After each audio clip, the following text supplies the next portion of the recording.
Una- Una apuesta. Vamos a empezar con oración. Padre nuestro, te damos gracias porque nos has reunido de diferentes formas para descubrir cuál es lo profundo, Señor, de tu voluntad.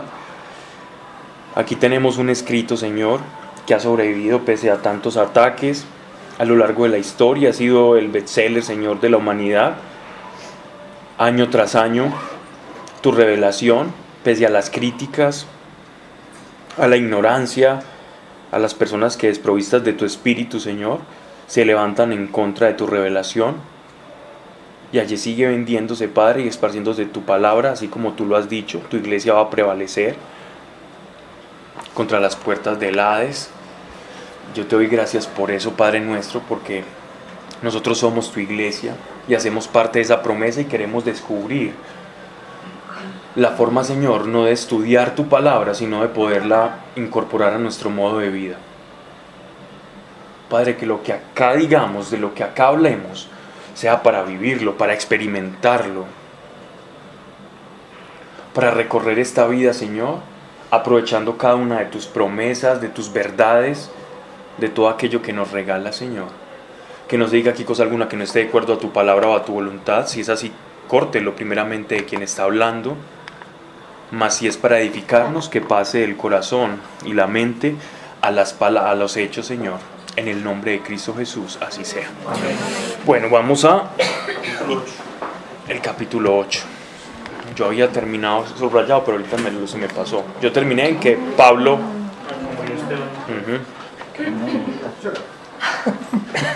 No vino Guillermo.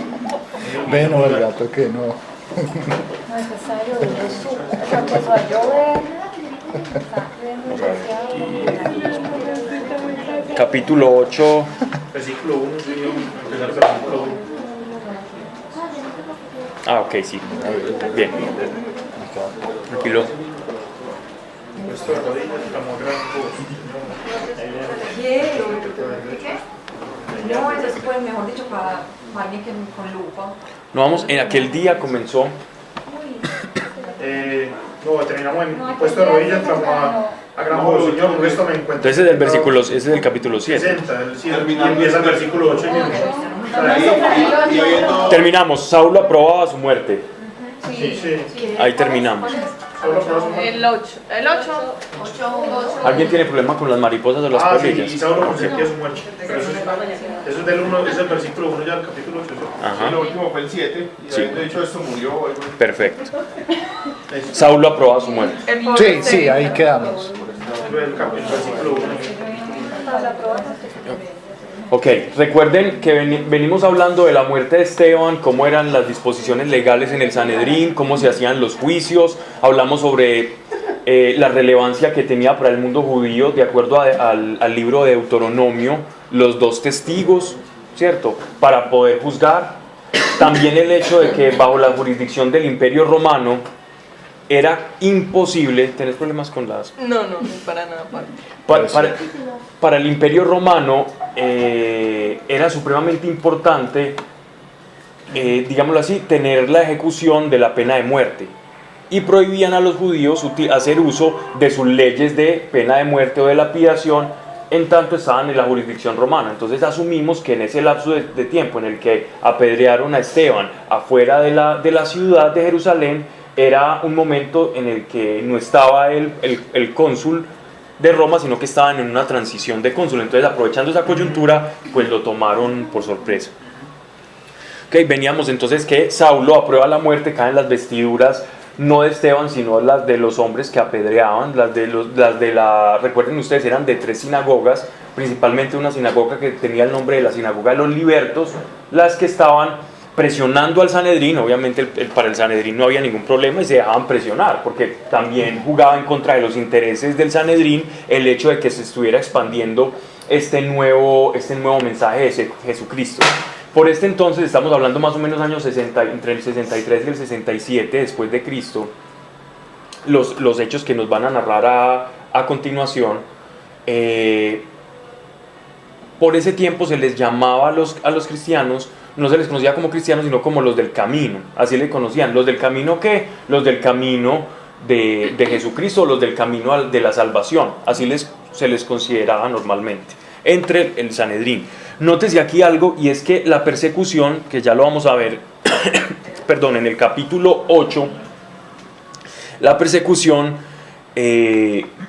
no va a ser sobre los apóstoles o los primeros creyentes judíos.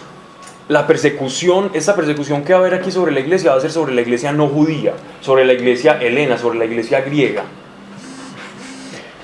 Porque por alguna razón ellos asumían que los judíos griegos eran judíos de segunda categoría, y ahora, si eran del camino, ya no eran de segunda sino de tercera. Entonces no molestaban a Pedro y a sus seguidores inmediatos judíos, sino a los nuevos conversos. De hecho, hay un historiador cristiano que se llama Eusebio, y Eusebio dice algo muy bonito, y era algo que corría como una especie de tradición. Era como un voz a voz, que no está en las escrituras, pero que en los albores del cristianismo corría como un voz a voz, y era que Jesucristo, cuando resucitó, una de las cosas, de los mandatos que le dio a los apóstoles es que se quedasen todos en Jerusalén, y transcurridos 12 años ya podían comenzar a esparcirse por todo el mundo. Eso fue una tradición que se corrió a lo largo de toda la iglesia, y Eusebio la recoge, que los apóstoles se quedaron 12 años, pase lo que pase, confinados en Jerusalén, esparciendo la palabra de Dios. Y eso es bonito, pues, como uno darse cuenta, cosas que son extrabíblicas, pero que lo hacen ver a uno el hecho de por qué los apóstoles estaban tan firmes y no se querían mover y se permanecían tanto tiempo allí. Y ya fue que Pablo después el que comenzó a viajar. No, eso te iba a preguntar, ellos supuestamente Gracias, no habían viajado, Un gusto, estaban Pablo. viajando por todo el mundo. En este momento no, en este momento estaban confinados en Jerusalén. Aquí la iglesia no ha salido a lo sumo a las poblaciones cercanas o aledañas al Jordán. De resto, en estos momentos la iglesia solo es de Jerusalén. Solo hay una iglesia de Jerusalén a la que se están incorporando judíos de la diáspora. Entonces, les hago como ese prólogo para empezar el Hechos de los Apóstoles, capítulo 8, verso 1. Aquel día comenzó una gran persecución contra la iglesia de Jerusalén. ¿Por qué dicen contra la iglesia de Jerusalén? Porque no existía otra iglesia más allá que la de Jerusalén. En esos momentos no existía ni la de Damasco, no. Existían de pronto, creemos nosotros por el texto, que habían personas de la diáspora, de esa dispersión, que se convirtieron, pero que ellos fueron a Jerusalén por motivo de la Pascua y tuvieron allí su conversión. Se quedaron allí el tiempo de las festividades judías y después siguieron haciendo sus negocios, bien sea en Damasco, bien sea en Siria, bien sea en Fenicia, etcétera, etcétera. Y así fueron también transportando el mensaje del Evangelio, pero no fundando propiamente iglesias, porque las iglesias no iban a comenzar a fundarse así. El aval para una fundación de una iglesia la iba a dar alguien que directamente comisionara a un apóstol.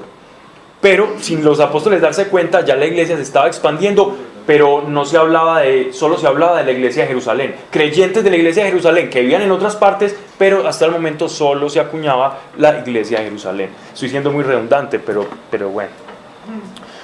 Y todos, fuera de los apóstoles, se dispersaron por las regiones de Judea y Samaria. Entonces, miren, fuera de los apóstoles. ¿Por qué fuera de los apóstoles? Esto suena extraño cuando uno lee eso, mire, pero ¿por qué ellos se quedaron? Y ya Eusebio nos explica, nos va diciendo en la historia que corría la tradición de que Cristo resucitado les dijo que se tenían que quedar 12 años, los 12 apóstoles en Jerusalén. 12 apóstoles, 12 años. Claro, pero ¿quiénes eran los otros? Todos los que ya habían recibido. Los que habían recibido ya el Espíritu Santo en Pentecostés, que ya estamos hablando de mucha gente. En una fueron 2.000, en otra 3.000, estamos hablando ya de un gentío impresionante. Entonces empezaron a hacer evangelización por fuera.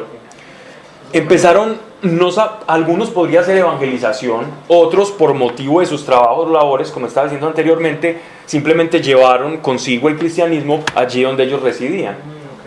Pero no a fundar iglesias, no estamos hablando de nuevas fundaciones. Se dispersaron por las regiones de Judea y Samaria, pero miren que Judea y Samaria estamos hablando de norte y sur de Israel, ¿cierto? Estamos hablando de Israel, no han salido de Israel. A Esteban lo recogieron algunos varones piadosos. Este varones piadosos es algo un poquito indeterminado. Obviamente lo recogen para darle sepultura. Estos pueden ser, ¿qué dicen la tuya? Unos hombres piadosos enterraron a Esteban. Sí. A Esteban lo recogieron algunos varones piadosos, se hicieron sobre el gran luto. Entonces, estos varones piadosos es como algo indeterminado. Podrían ser con cristianos, hermanos de la iglesia, o podrían ser parientes judíos no cristianos, pero eran piadosos en tanto seguían la ley, ¿ya? Pero no sabemos quiénes eran realmente. Asumimos porque, como en el caso de Jesucristo, que también dice, y unos varones y unas mujeres piadosas le hicieron la sepultura y todo eso, incluso José de Arimatea, que era un hacendado, le prestó su sepulcro. Entonces vemos que es algo indeterminado, no sabemos a ciencia cierta quién eran estos hombres piadosos, pero está todo el abanico de posibilidades que o eran judíos familiares, seguidores de la ley, de la fe, o de la fe, hermanos en la fe. Por el contrario, ya contrastando obviamente a los hombres piadosos con este personaje, Saulo devastaba la iglesia y entrando en las casas arrastraba a hombres y mujeres y los hacía encarcelar.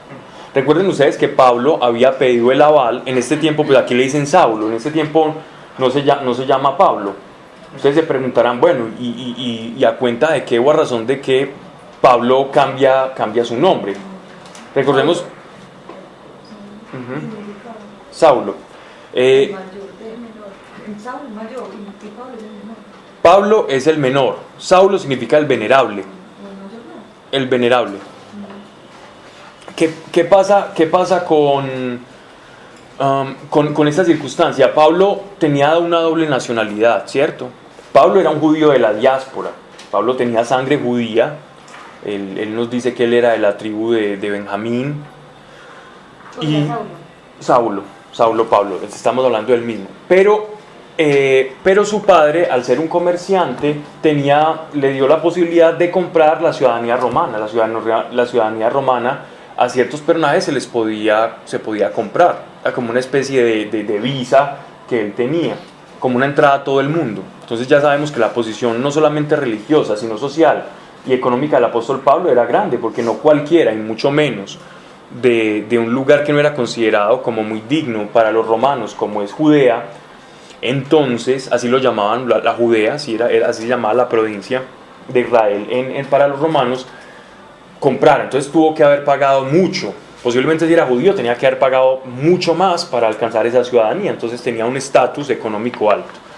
Después vemos, no nos dicen a ciencia cierta digamos el por qué se cambia el nombre, pero si uno se va a ir a la etimología del significado del nombre, podemos rastrear en Pablo que nos quiere dar un mensaje, ¿cierto? Con esa transformación, más allá del hecho de tener una doble ciudadanía. Y es que por un lado el mismo Saulo viene del mismo rey Saúl, es el mismo nombre, ¿cierto? Pero es la versión griega de Saúl.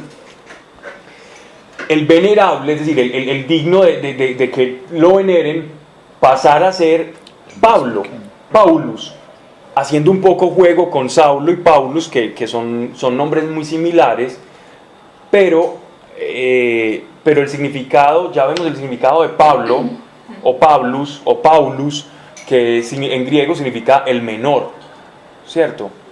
Pasar de ser el venerable, que algunos lo pueden aducir como el mayor, en tanto el venerable es un anciano, el elder, el venerable, o por otro lado ya es el más pequeño. Y miren ustedes que él incluso en el primer capítulo de los Gálatas, él habla que él es como el más pequeño de los apóstoles, en tanto él fue elegido como casi un abortivo al final de que ya la resurrección y de que todos ya habían visto a Jesucristo. Él es como la última opción de Dios, como el último en la fila que estaba por ahí desubicado y Dios lo añadió a la fila. Él se hace ver a sí mismo como el más pequeño, como ese menor. Otros críticos dirán que ese más pequeño puede ser por su familia, etcétera, etcétera, pero ya es como por desmentir un poquito y quitarle como ese significado y eso que el apóstol Pablo nos quiere mostrar, ¿cierto? Eso era permitido. De hecho, todos los judíos generalmente tenían dos nombres, ¿cierto? Tenían dos nombres, uno para referirse a su pueblo natal y otro un nombre griego. Los judíos griegos, sobre todo los helenos, tenían su nombre griego y su nombre judío, su nombre de casta judía. Y algunos lo hacían para pasar desapercibidos, otros para verse más importantes y, en fin, es como el que pone nombres americanos acá para sentirse más importante, ¿cierto? Bueno, mira, aquí hay un versículo 4. Entonces ahí salen los Onedoyar, los Bill Clintons, Los Navi. los Usnavis. De la Navi, de la Marina. No, no me estoy burlando, es la verdad. Nacen de querer parecer más de lo que, o como si sintieran vergüenza de su idiosincrasia. Y terminan viéndose, generando el efecto contrario, ¿cierto? Okay. Bien. Por el contrario, Saulo devastaba la iglesia y entrando en las casas arrastraba a los hombres y mujeres y los hacía encarcelar. Estos encarcelamientos seguramente que tenían la venia de las sinagogas de los libertos, ¿cierto? De esas sinagogas, ellos le dieron el aval para hacer arrestos. Aquí no estamos hablando de que estaba persiguiendo para matar a nadie. ¿Cómo se producían estos arrestos normalmente? Tomaban a la persona, la acusaban de herejía, tenían 2 testigos, eso generalmente eran personas, se los inventaban o los traían o como fuere. Entraban a las casas abruptamente, los tomaban, generalmente en estas correrías ellos iban a caballo, ellos no iban a pie. Y tomaban a la persona con una cuerda y lo ponían a caminar para llevarlo a acusar al Sanedrín y enjuiciarlo, ¿cierto? Pero hasta el momento no los azotaban, era después de que ya les hacían juicio. Entonces él estaba como recogiendo cristianos para irlos a encarcelar y después de la cárcel ya venía un juicio en el Sanedrín. Eso era lo que estaba haciendo Pablo, era como la mano fuerte de todas esas sinagogas. ¿Pero qué? ¿Por el hecho de ser cristianos? Era por el hecho de ser cristianos, de ser una secta. Para ellos era una secta judía completamente herética. La primera herejía, recuerden ustedes en el discurso de Esteban, primera herejía era ¿contra qué? Contra la ley.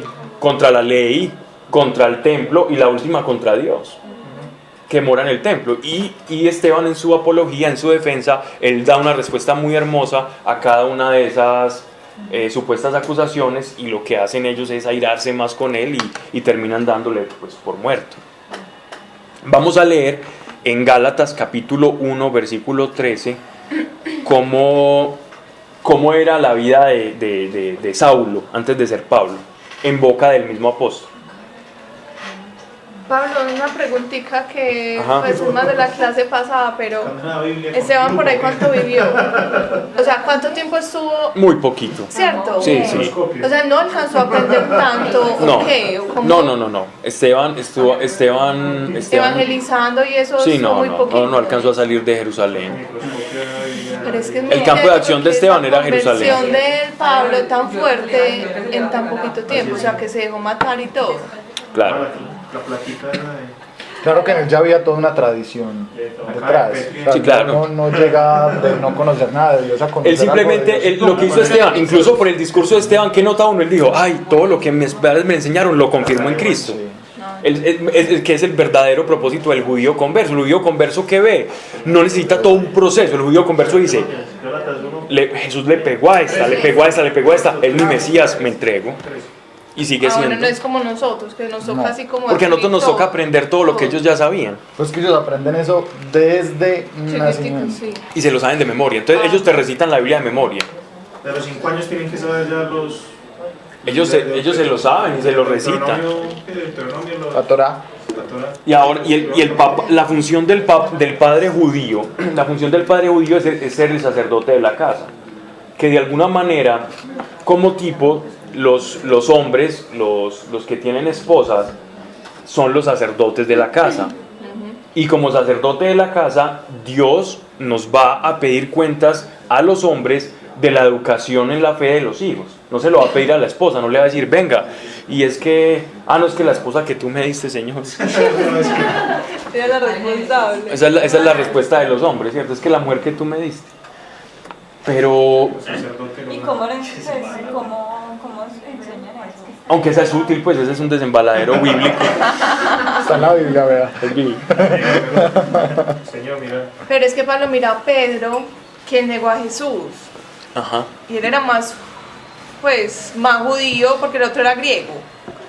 Pero es ¿cierto? que son es muy muchas cosas, teso. Mari, en ese momento todavía no estaba la obra perfecta del Espíritu Santo dentro Sí, de claro. Pedro, a diferencia que en Esteban sí. Pero mira cómo murió Pedro. De- No, y en Pedro también vemos un hombre que también nos demuestra mucho cómo se perfecciona la obra de Cristo en él. También para dejarnos a nosotros eso, porque qué tal que todos fueran unos Esteban. Por eso, sí, es muy teso. Uno se sentiría a veces un poco incómodo. Entonces Dios permite muchos personajes que tienen traspiés. Mire el mismo apóstol Pablo. Y luego Pedro más adelante va a tener otras También tiene otros, que pero se eso encontró es lo con Pablo. bonito, eso es lo bonito de la fe. Lo bonito de la fe es que no son hombres perfectos llevando el evangelio. Son hombres imperfectos dejándose cambiar por la gracia de Dios. Eso sí, que vemos en las escrituras, que Pedro no sigue negando a Cristo. Ya los errores son otros, pero no es el mismo de antes. Claro, Entonces hay una transformación Era muy primario. que se evidencia en su naturaleza humana, y eso es lo... Eso, O sea, eso a mí me da esperanza. No hay como un descanso en decir soy humano, me puedo equivocar, si no soy humano me equivoco, pero voy a tratar de no equivocarme. Y se deja ver.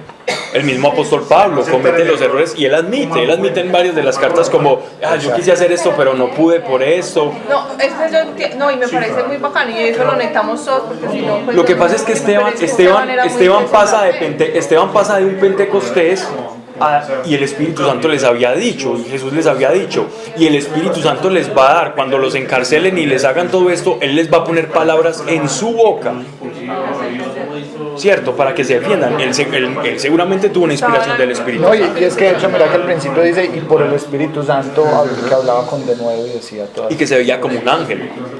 Él tenía una influencia de Dios ahí. Acompañan. Dios no lo dejó solo como, mire mijo, usted ya, el carácter que usted formó en estos 5 días, ese carácter lo va a hacer que usted responda, ¿no? La gracia de Él. Bueno, sigamos. Pero hay que, no, claro, pero hay que pedirle y Dice, sí, ¿quién me quiere ayudar para leer ese pasaje? Conocéis mi conducta anterior dentro del judaísmo, con qué crueldad perseguía y trataba de aniquilar a la iglesia de Dios, y cómo aventajaba en el judaísmo a muchos de mi edad en conservar con todo rigor las tradiciones de mis antepasados. Pero cuando Dios, que me había elegido desde el vientre ¿Sí vamos ahí? Estamos hablando de Gálatas. de mi madre, Ah, me llamó por su gracia y me dio a conocer a su Hijo, para que yo lo anunciara entre los paganos. Ahí está bien, gracias a Dios.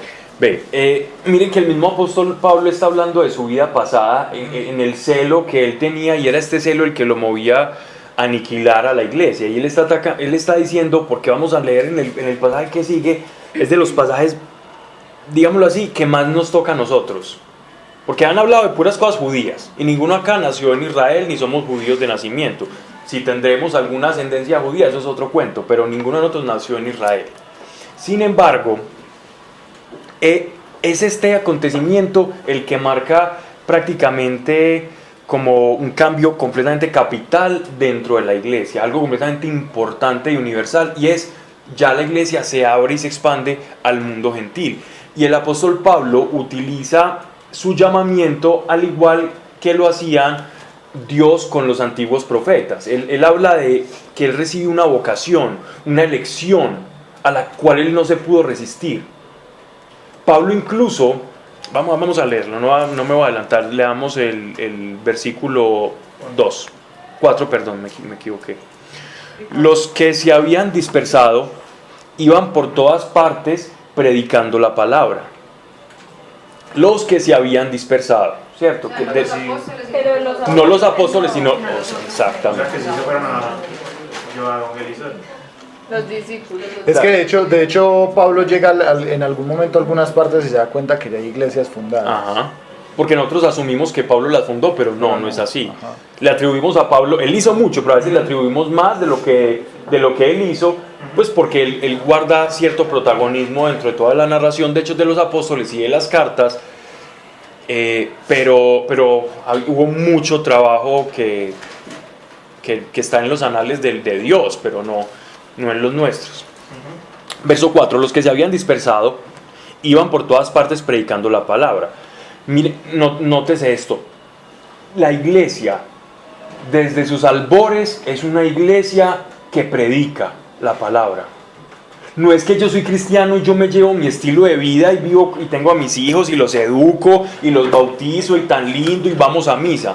No, aquí el que es creyente tiene que expresar, aquí es que estamos hablando, mire, ellos a donde quiera que fueren, ellos hablaban, la gente sabía quiénes eran. Pero muchas veces a nosotros nos pasa todo lo contrario, ¿cierto? Solo saben que somos creyentes o cuando vamos a misa o cuando vamos al culto. De resto, nadie sabe, nadie nos puede identificar. Pero, O nos da vergüenza, Muy duros. o creemos que no tenemos el suficiente poder y suficiente gracia para predicar, o creemos que Dios simplemente nos llamó a ser parte de su iglesia, pero que son otros los que predican. Pero es que no necesariamente la predicación es un auditorio, la predicación es la manera en cual yo expreso lo que yo creo, y lo que yo creo me tiene que llevar a vivir de una manera para mostrar a Dios que algo pase en las personas que a mí me rodean. Cuando las personas no se dan cuenta de quién soy yo en Cristo, yo me cuestionaría mi relación con Dios o la calidad de mi relación con Dios. Si allá afuera no dicen, este es raro por lo menos, algo está pasando en mi relación con Dios y mi unión al cuerpo de Cristo. Más si la gente empieza a murmurar a mi alrededor, sea mal o bien, por lo general es mal. Por lo general te dicen loco, empeliculado, a qué secta te metiste, fanático. Eso sí, si uno fuera fan de un cantante cualquiera, no, genial, pues, ¿cierto? O de cualquier ídolo de papel, o cualquier programa de televisión, o qué sé yo, es lo normal. Pero ser fan de Jesucristo, entonces ya fanático cobra un sentido peyorativo, un sentido negativo. Y esa es como la doble moral, el doble rasero con el que mide el mundo, ¿cierto? Fan de cualquier pelmazo, ¿cierto? Entonces, wow, normal, y vamos y nos desmayamos allá en la tribuna, en el concierto. ¿Cierto?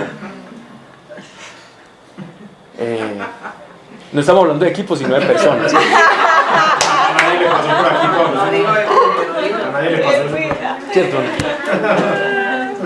No hay 12 personas, ni 24, hay una sola persona.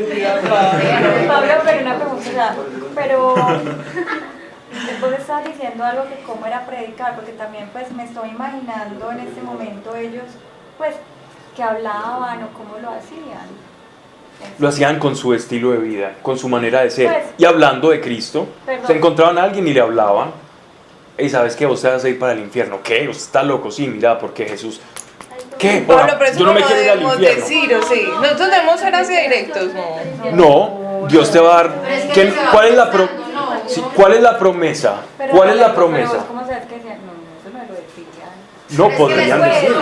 Podrían decirlo. El espíritu es el que actúa y se va dando, o sea, se van formando grupitos, es como que el Señor va poniendo las personas y las personas que están evangelizando tienen como esa parte ya de dar la palabra. Porque ellos todavía no tenían la Biblia, pues no tenían la Biblia así como nosotros, Pero el Espíritu, pues, pero el Espíritu. claro, tenemos ¿Quién ahora. habla del Espíritu? Entonces Santo? predicaban A ver. lo que ellos habían aprendido. Mira, tú recuerdas que lo que hemos hablado de los judíos, que desde la iglesia solo es Jerusalén, casi todos aquí son judíos conversos que se sabían las escrituras de memoria, no el Nuevo Testamento porque pues no se había escrito, Pablo ni siquiera se había convertido, pero ellos sabían que todo lo que había sido dicho sobre el Mesías se había cumplido en ese Jesucristo que ya todos sabían que habían crucificado. Por lo tanto, ellos le hablaban a esos mismos judíos, porque no hemos salido de Jerusalén, apenas estamos saliendo. Ellos le decían, mire, ese judío que crucificaron es el Mesías. ¿Y sabe qué pasó? Nosotros creímos en él y estamos hablando en otras lenguas, nos pasó esto. ¿Qué? ¿Cómo así? Sí, y si no crees te vas para el infierno. Hacemos en el juicio final, como dice Camila. Pero algunos dirían eso, otros serían más elocuentes, otros serían más directos, otros serían más dramáticos, de acuerdo a su personalidad, ¿cierto? Moisés era tartamudo y hablaba tartamudeces, muy elocuentes pero tartamudeces. Jeremías lloraba más de la cuenta. Elías primero habló con miedito y después fue y pidió fuego del cielo y quemaron a 100 profetas de Baal. Entonces uno ve diferentes personalidades en las escrituras y cada uno hablaba conforme a su personalidad. Dios no anulaba tu manera de ser, pero el espíritu que actuaba era el mismo. Entonces algunos eran más dramáticos, otros decían, no, al infierno, arrepentite, mira, estás borracho ahí tirado, no, arrepentite o te vas para el infierno. Sí, yo no me quiero ir para el infierno, venga, reciba el Espíritu Santo. Sentía la presencia del Señor y se iba extendiendo la iglesia.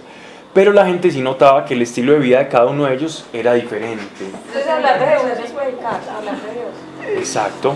¿Qué es predicar? Es anunciar. Como hay un día o algo, eso es en una empresa trabajando. Y una persona está muy mal y te acerca y te pide un consejo, le dice cómo te puede y le contar lo que Dios ha hecho en tu vida. Eso es anunciar el evangelio. Exacto. Predicar.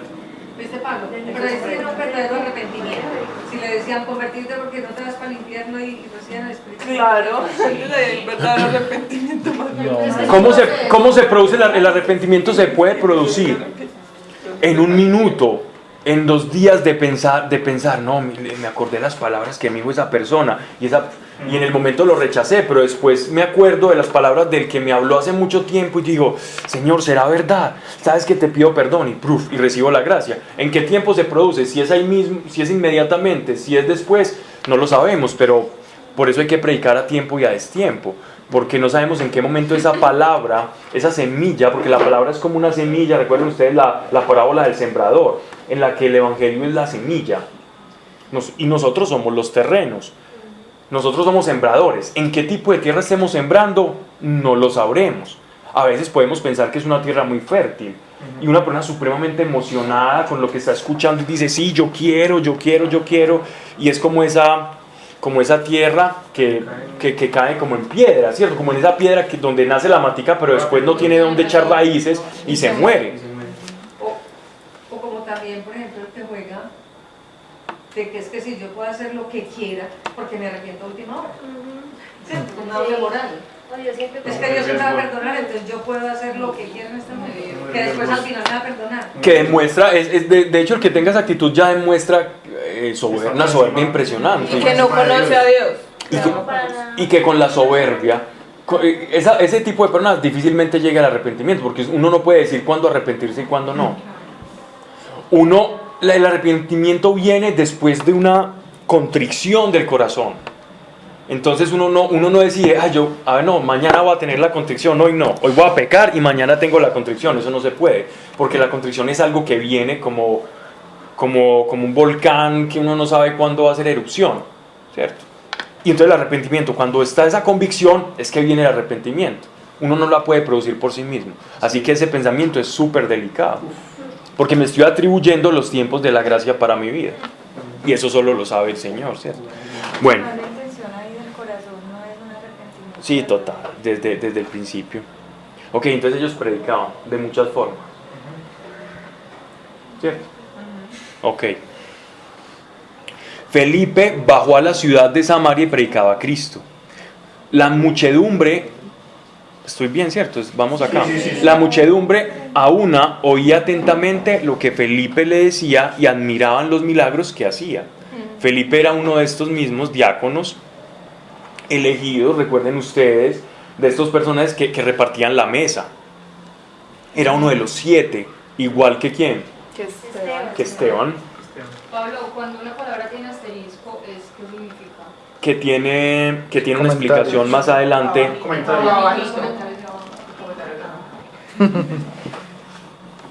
No en todas las Biblias, en la de Jerusalén, por ejemplo, en la tuya. En otras tiene un numerito chiquitico. Como simbolito. O unas comillas negritas, chiquiticas. Y todo significa lo mismo. Y todo significa, vaya, mire abajo lo que el comentarista tenga que decir al respecto. Pie de página. Pues decía, la muchedumbre aúna atentamente lo que Felipe le decía y admiraba los milagros que hacía. Estos milagros, es decir, él no solamente predicaba, sino que también lo acompañaban señales y prodigios que ratificaban que su palabra era verídica, porque Dios sabe que la dureza del corazón es tan grande que todo eso tiene que ir acompañado. Bueno, muéstreme. Lo que usted me dice, compruébemelo. La señal les comprobaba que lo que él decía era real. Y miren cómo sabía que lo que decía era real, porque miren, ellos veían lo que pasaba. Pues muchos espíritus impuros salían gritando a grandes voces y muchos paralíticos y cojos eran curados, lo cual fue causa de gran alegría en aquella ciudad. ¿Estamos hablando de qué ciudad? Exacto. Estamos hablando de primero en Jerusalén, primero Israel y ya después Samaria, que ya sabemos el conflicto con los samaritanos. Los samaritanos eran judíos de tercera categoría, en tanto ellos no asistían al templo de Jerusalén, no lo concebían como su lugar de culto por aquello de la división del norte y el sur de Judá e Israel. ¿Cómo? Estaban en la mitad de Judea y Galilea, como por ahí en la mitad. Sí, y ellos eran considerados, digámoslo así, que no atendían a la ley de Moisés en plenitud, y por eso estaba la discusión con los samaritanos. Era la mujer de los perrillos. La que le dio agua a Jesús. De ahí era la mujer que le dio la del pozo, la mujer del pozo. De los perrillos no era de Samaria. Ella era cananea. Exactamente, ella era extranjera, ella no era israelita. La de los judíos, ella no era israelita. Ella era cananea, por eso Jesús le dijo que Exactamente. ella no vino donde los... De hecho eso marca una diferencia muy grande, y es cuando Jesús hace un milagro para los perrillos, que era una persona que era considerada... exactamente. Los cananeos podrían ser samaritanos, también podrían ser personas directamente que no profesaban la fe judía. Por eso los llamaban los perrillos. ¿Cierto? Los perrillos era otra manera incluso más peyorativa para hablar de los goín o los gentiles. Nos quedamos, perdona, haciendo un paréntesis, ay, qué pena. Y vamos a utilizar el videomín para poner los mapas y eso. No, ese proyecto, ¿qué? No, lo que pasa es que no lo vi como necesario. O sea, al fin y al cabo no lo vi como necesario. O sí lo es necesario. ¿Cuál? Nos resulta que volver a hablar de tantas cosas que pensaban que sí. Estamos hablando de una ciudad muy aledaña a Jerusalén, sí, bueno, lo tendré en cuenta. Bien. Okay.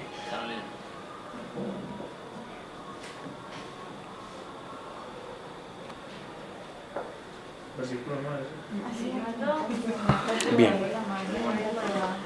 Pensé que iban a tocar la puerta. Abierta. Yo no entendí, yo para lo que estás haciendo. Pues muchos espíritus impuros salían gritando a grandes voces y muchos paralíticos y cojos eran curados, lo cual fue causa de gran alegría en aquella ciudad.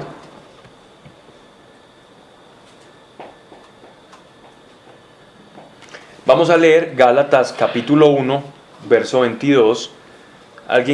¿Quién va a leer esa? ¿Quién se ofrece? Para leer Gálatas 1, 22. Y, sí, y alguien que me ayude también con Primera de Tesalonicenses capítulo 2, versículo 14.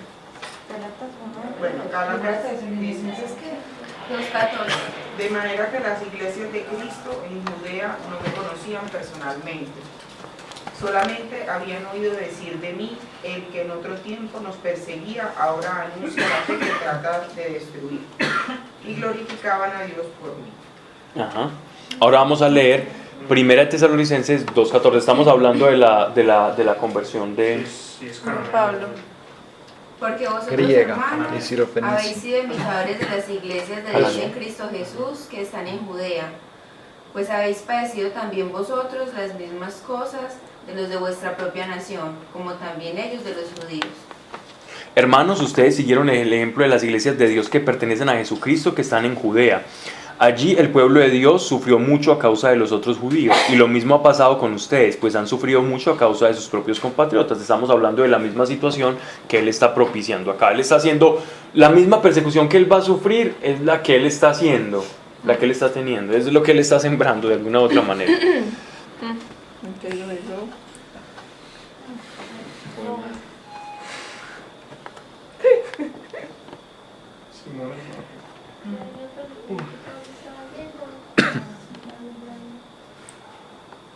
No, Pablo, esa frase está muy fuerte. ¿Esa qué? Esa frase. ¿Cuál? Pues que lo que está sembrando, o sea, lo que sembró lo está No. recogiendo, porque entonces ahí la misericordia de Dios que muy La dura. misericordia de Dios de darle la salvación, de mostrarle el tercer cielo, de Pero ver de milagros y haberlo hecho prodigios morir por así. doquier. Todos murieron, todos los... Bueno, sí, es verdad. Pedro incluso murió peor. Pedro crucificado, ¿verdad? Eso dice la tradición, sí. Murió crucificado al revés. Capítulo 8, verso 9. Pero había allí un hombre llamado Simón, que de tiempo atrás venía practicando la magia en la ciudad y maravillado el pueblo de Samaria, diciendo ser él algo grande. En ese entonces magia, ¿a qué traducción? No a la magia de ahora, no es. Es hechicería. No era el David Copperfield de Judea. Este hombre era. Estos hombres lo que hacían era literalmente tratos con demonios. Brujería, ¿no? Era hechicería. Era brujería.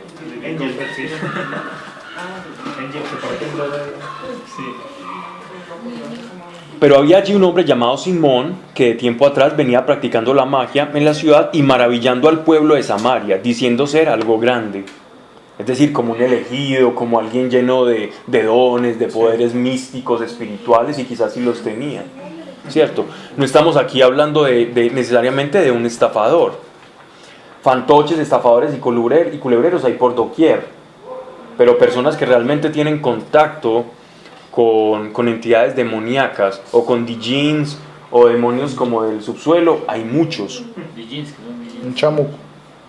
Son como demonios que fueron desterrados en Génesis. ¿Y el tercer qué? Pablo, me perdí. Demonios que fueron desterrados en Génesis. Sí, que fueron desterrados y que son los que andan buscando como cuerpos y cooperan mucho con las brujerías, y el satanismo los utiliza mucho para hacer cosas. ¿Cómo? Todos no hacen eso. ¿Todos qué? Todos los Todos demonios. los demonios. No. Ellos tienen como una empresa que... Ellos tienen jerarquía también. Ellos tienen jerarquía, ¿cierto, Pablo? Cuando tengamos oportunidad para no desviarnos, hablamos de un poquito de eso. Sigamos con el texto. Diciendo ser algo grande, todos del mayor al menor le seguían y decían: este es el poder de Dios llamado grande. Y se adherían a él. Es decir, un hombre que andaba con un séquito, ¿cierto?, de seguidores, obviamente motivados por la taumaturgia, por la magia, por los prodigios que hacía. Porque durante bastante tiempo los había embaucado con sus magias. Mas cuando creyeron a Felipe, que les anunciaba el reino de Dios y el nombre de Jesucristo, se bautizaban hombres y mujeres. Obviamente, estos allá en Samaria, del séquito de él, muchos comenzaron a ver los milagros de Felipe, a compararlo y no, esto está como más bueno. Por ponerlo en términos muy caricaturescos, pero obviamente tuvieron que pasar por el arrepentimiento para poderse bautizar. El mismo Simón creyó. La misericordia de Dios. Total. Y bautizado se adhirió a Felipe. Y viendo las señales y milagros grandes que hacía, estaba fuera de sí. Es decir, él veía que el poder que había en él, sea producto demoníaco o de truquillos por ahí, habían muchos trucos de la época. Estaban los trucos que del pueblo de Egipto salieron muchos trucos de magia, ¿cierto? Entonces, no solamente la brujería, habían también ciertos truquitos ahí, el de las serpientes, que después se ve que es muy clásico en la India, el de la supuesta hipnosis de la serpiente, que hacen ver como si fuera la música, pero en verdad es con el movimiento. Y el de convertir cosas a través de ciertos sulfatos que ellos utilizaban, o ciertas cosas ferrosas, entonces transformaban el agua en colorante. Es como ciertas cosillas así que hacían que las personas se maravillaran. Bien, el mismo Simón creyó y bautizado se adhirió a Felipe, y viendo las señales y milagros grandes que hacía, estaba fuera de sí. Cuando los apóstoles que estaban en Jerusalén oyeron cómo había recibido Samaria la palabra de Dios, enviaron allá a Pedro y a Juan. Entonces miren cómo era la situación. Ya esparcido en Samaria, ellos decían, cuando veían que había una especie de conversión en un pueblo, entonces ellos decían, no, pues ya que vayan los apóstoles a hacer una fundación de iglesia allá en Samaria, ¿ya? Y nos muestra a nosotros que Felipe, por ejemplo, de acuerdo como a los ministerios de los cuales nos habla Pablo en 1 Corintios, se podría decir que Felipe tenía un ministerio de evangelista, ¿cierto?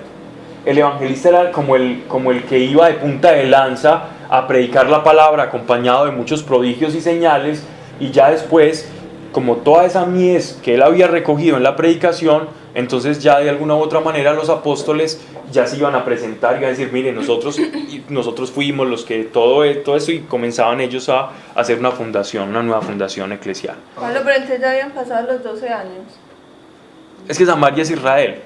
Ah, bueno. Pero entonces, porque yo también... Pero sí salieron de Jerusalén. Ellos tenían que estar en Jerusalén 12 años, sí, ya habían pasado. Ah, sí, porque dicen que los que fueron esparcidos fueron a anunciar el evangelio y los 12 se quedaron. Ajá. Entonces, Ya suponemos que aquí, cuando ellos hacen ese tránsito, ya han pasado los 12 años, que habla Eusebio. Lo que pasa es que aquí nos lo narran pues como todo muy fragmentado, muy junto, perdón. Mas cuando creyeron a Felipe que les anunciara el reino de Dios en nombre de Jesús, los cuales bajando oraron sobre ellos para que recibiesen el Espíritu Santo. Felipe los bautizó en agua, pero los apóstoles los bautizaron en el Espíritu Santo. Es interesante. Sí. Repite lo que dijiste. Entonces Felipe no lo bautizaba. En agua. En agua. Porque Felipe no era un apóstol. Felipe en agua. Pero es que acordate que hay bautizos que son como, la voy a escoger su charla. Felipe no era un apóstol, Acordate que hay bautizo en agua, es como un... ¿Qué arrepentimiento? Sí, pero es como, no es una obligación, pero sí es un deber. De hecho el mismo Jesús a la hora de bautizarse, cuando el Juan el Bautista le dice, no, pues que no te puedo bautizar, le dice, no, deja, porque es que hay que cumplir con todo. Entonces sí, no es que no los hubiera bautizado, fue el bautizo en Pero agua. al bautizarlos en el agua no está... No recibieron la efusión del Espíritu Santo. Claramente vemos que no. De hecho, el bautismo no Porque es... no había una imposición de mano, no había una oración, era simplemente vaya y decía chao. No. No necesariamente en el bautizo en agua no es solamente un acto litúrgico. En el bautizo en agua pasan cosas, ¿cierto? Pero cuando los apóstoles hacen una impartición espiritual, ya hay como una comisión y como que ellos imparten la comisión que vino heredada de Jesucristo a ellos. Ellos la transmiten sobre la persona y las envían y le dan la misión. Cuando ellos ponen el Espíritu Santo, ellos dan la misión. La unción, ¿cierto? El ministerio. Pablo, pero eso cómo lo hacen, o sea, con sabiduría de Dios, dirección de Dios, que vos poner las manos sobre alguien y decir, vos vas a hacer tal, ¿o qué? No, ellos simplemente ponían las manos y el Espíritu Santo bajaba sobre ellos y ponía la convicción y los iba desarrollando y ellos iban fluyendo conforme, no les tenía que decir, usted va a hacer esto, no, ellos no hacían eso. Ya. El bautizo con agua simplemente confesaban los pecados, se arrepentían, pues, Sí, y tenían, no sabemos cuál fórmula de fe era la primitiva, hasta el momento no sabemos. Seguramente era arrepentimiento y recitando algunas cosas, algunos pasajes del Antiguo Testamento. ¿Quién iba a decir algo? Yo tengo una duda. Si Felipe pues hacía prodigios, ¿cierto? Y también tenía el Espíritu Santo, porque él no estaba en la capacidad de bautizar con el Espíritu Santo y sí los discípulos. ¿Y si los apóstoles? Sí, Por la fundación de la iglesia y porque estaban los apóstoles, en ese momento estaban los apóstoles y la iglesia no había salido de Israel. Ellos tenían que ser, en esos momentos ellos eran los impartidores. Obviamente cuando la iglesia cuando ya la iglesia va creciendo, ya otros van haciendo también las imparticiones, ¿cierto? Pero hasta el momento era comisión de los apóstoles. O sea, como si, digamos hoy, por ejemplo, un cura de una iglesia o un pastor, lo que sea, puede impartir el Espíritu Santo, pero todo, por ejemplo, no lo podría hacer. No, ya eso solo se cumple para esta fecha como tal, para esta época del cristianismo. Ahora, cualquier creyente lleno del Espíritu Santo, a un no creyente, puede ayudarle a recibir el Espíritu Santo. Puede ser un instrumento. Exactamente, puede ser un instrumento. O una persona, como es en mi caso yo lo recibí en un parque orando, ¿cierto? Yo no recibí a alguien que oró por mí, no, ¿cierto? Pero era por el caso específico de que los apóstoles aún estaban. Exactamente. y por la fundación y el orden con el que se fue fundando las iglesias, y porque ellos iban a fundar la iglesia de Samaria, Felipe les dijo, tengo un montón de gente bautizada, venga para que ellos reciban también el Espíritu Santo. Si Felipe los hubiera bautizado con el Espíritu Santo y todo, eso no habría tenido cabida. No sabemos, si fue así, de pronto ellos tenían ciertos protocolos. Sí, porque entonces no habría tenido cabida que Pedro y Juan fueran, entonces por eso Dios estructura las cosas así para que todo salga como... Sí, ellos tenían ciertos protocolos, ¿cierto? Y aquí estamos viendo uno de ellos. El eunuco no sabemos qué pasó después. El eunuco sí recibió, pues digo que creo, y él sí fue bautizado en agua. No sabemos después cuándo en el Espíritu. Pero hay muchas tradiciones que hablan del eunuco etíope y que él llevó el cristianismo a Etiopía. Y en Etiopía hay un cristianismo que data de estas fechas apostólicas. El cristianismo que se vive en Etiopía. De hecho, el rito etíope es muy diferente al católico ya murió, romano. No. Ya rito, ya no es romano, sino ya rito etíope del todo. Okay. El rito etíope, y es católico etíope. Es decir, y la iglesia siempre lo ha respetado. Digo, la iglesia católica siempre ha respetado que el sacerdocio etíope y la liturgia etíope sea diferente a la romana. Entonces, pero se llaman católicos y tienen conferencia con el Papa y son aliados, son amigos, son la misma iglesia, solo que ellos dicen, el rito etíope es tan fuerte porque sus orígenes son apostólicos plenamente que ellos no van a acuñar como lo que es después de todos los cismas y todo eso se fue desarrollando en los concilios. Entonces ellos tienen como su propia manera de vivir, incluso el sacerdocio y todo. Ahora nos vas a contar. Eso es larguito, pues ellos tienen, y hay otro rito, hay 4 ritos más aparte del romano. Bueno, y incluso hay sacerdotes que se casan se casan y tienen hijos y allá es lo más normal del mundo. Y son católicos, no romanos, sino de rito. ¿Los presbiterianos son católicos? No, los presbiterianos es una división que nace de la iglesia bautista que emigró de Inglaterra a Estados Unidos, ¿cierto? De ahí nacen ellos, del presbiterio, porque el gobierno de ellos se hace con un cuerpo, cada iglesia local la rige un cuerpo de anciano y por eso se llaman presbiterianos. ¿Quién iba a decir algo más? Yo, pregunta. Entonces, nosotros pudiéramos decir que en este momento lo que nosotros hacemos primero es el bautizo con el Espíritu Santo y ya después hacemos el bautizo en agua, ¿o no? Cuando te refieres a... Por ejemplo, acá actualmente, nosotros primero tenemos... No, te estoy escuchando, le pasa que me parece muy simpática la pregunta. Bautizo con el Espíritu Santo y ya después hacemos confirmación, pues como el bautismo en agua. ¿O estoy perdida? No, estás perdida, no, ya te entiendo en la dirección en la que vas, sobre todo porque no hablamos mucho del bautizo en agua, entonces queda como que eso ya está o se hace después, ¿cierto? Bueno, o porque no es el modus operandi y no hablamos, bueno, entonces nos tenemos que bautizar todos y después primero hacemos el 1 y después hacemos el 2. Pasan varias cosas alrededor del bautismo, aunque no pensé que nos íbamos a detener esto, pero creo que vale la pena.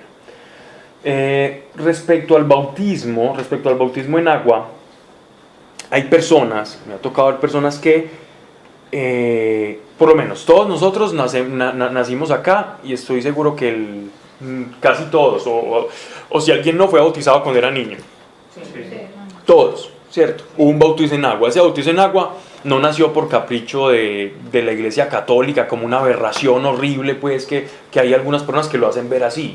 No es una aberración ni es una cosa horripilante. ¿Por qué? Porque como los primeros cristianos, estamos hablando del año 200, se empezaron a asustar porque los niños nacían y había una tasa de mortalidad impresionante.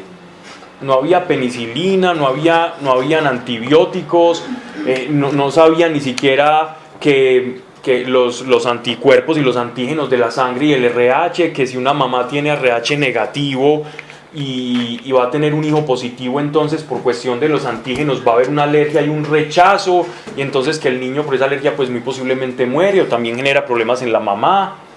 Ellos no sabían nada de eso, entonces la tasa de mortalidad era grandísima y ellos ya eran una familia de creyentes, de tradición de creyentes, se preocupaba porque sus niños no habían sido bautizados, entonces ¿para dónde se iban? Si no habían escuchado de Cristo y nadie los había bautizado, entonces ¿para dónde se iban? Entonces empezó a desarrollarse en todas las iglesias. Cuando hablo de todas las iglesias, hablo de la iglesia de Roma, hablo de la iglesia de Antioquía, la de Damasco, la de Siria, la de Fenicia, la de allá en Francia, en España, y comenzaron a preguntarse y a reunirse y a decir, ¿qué vamos a hacer con los niños que mueren? La potestad de la familia, que es católica, que es creyente, digo católica porque en ese sentido usaban católico en la Iglesia Universal para diferenciarse de las herejías de Arrio. Entonces ellos simplemente se decían, bueno, ustedes tienen autoridad, los padres tienen autoridad sobre los hijos, y eso lo dicen las bulas papales y todo, cuando uno lee como toda la historia, tienen potestad de transmitir y conferir esa autoridad que tienen en Cristo en sus hijos y bautizarlos, pese a que sean niños, para otorgar esa salvación que ustedes tienen a través de su linaje y de su familia. Entonces vemos que el bautizo en ese orden de ideas no es una cosa aberrante, era una preocupación de a dónde se iban a ir los hijos de nosotros, ¿cierto? Y esa fue la solución que se dio y así se fue llevando. ¿Qué pasa? Que muchas veces a los que eran bautizados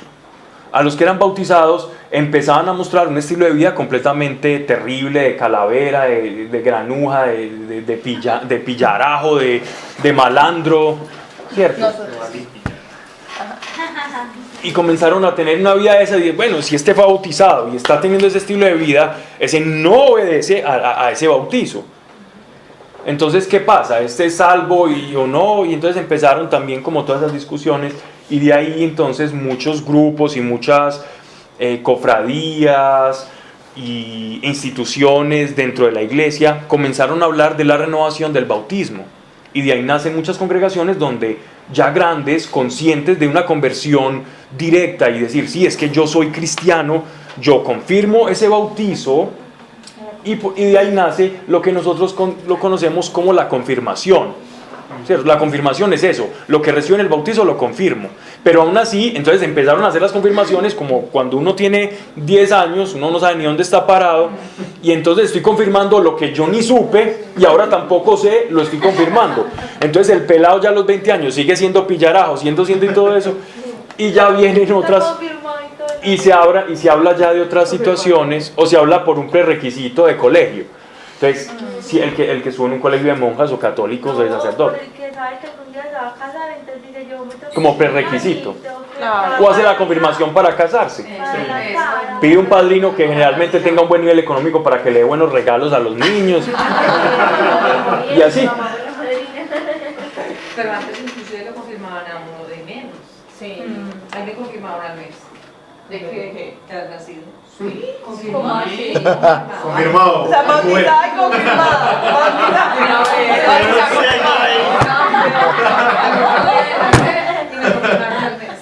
No, eso ya sí.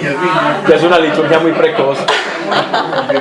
Bien. Sí, yo me encanta, porque yo pensaba que sí, pero porque ya mis hermanos, por ejemplo, sí, eran más grandecitas y como fuimos dos, era hermanadita.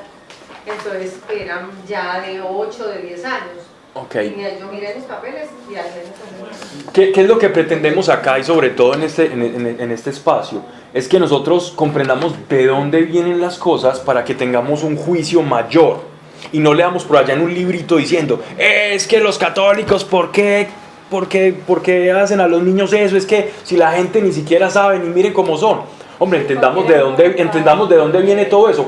Si aún después de saber eso, seguís diciendo eso, bueno, por lo menos lo decís sabiendo por qué, pero no decirlo por decir. Es como que comprendamos de dónde vienen las cosas. Eso nos va a dar a nosotros sabiduría, prudencia, un juicio mucho más justo, y eso y a entender que las cosas no vienen porque sí o no nacen de la nada o por el capricho de alguien. Algunas sí, pero de esas hablaremos después. Esta en particular, no.